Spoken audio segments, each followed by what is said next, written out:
തിരിച്ചറിവുള്ളവരാണ് യഥാർത്ഥ ജ്ഞാനികൾ. ഒരു സൂഫി ഗുരു മരണാസന്നനായി കിടക്കുകയാണ്. അവസാന കാലത്ത് അദ്ദേഹത്തിൻ്റെ കൂടെ 3 ശിഷ്യന്മാർ മാത്രമേ ഉണ്ടായിരുന്നുള്ളൂ.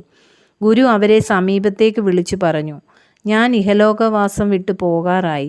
എൻ്റെ പിൻഗാമിയായി ഒരാളെ തിരഞ്ഞെടുക്കണം.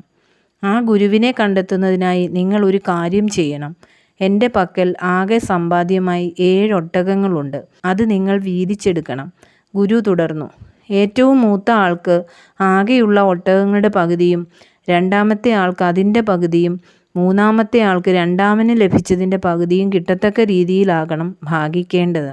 ഈ രീതിയിൽ ആരാണോ നിങ്ങൾക്ക് ഭാഗിച്ചു തരുന്നത് അയാളായിരിക്കും നിങ്ങളുടെ അടുത്ത ഗുരു. ശിഷ്യന്മാർ തമ്മിൽ നോക്കി 7 ഒട്ടകങ്ങളെ ഇത്തരത്തിൽ എങ്ങനെ വീതം വയ്ക്കും? അവർ പല ഗുരുക്കന്മാരെയും സമീപിച്ചു. അവർക്കാർക്കും തൃപ്തികരമായ ഒരു പ്രതിവിധി നിർദ്ദേശിക്കാനായില്ല.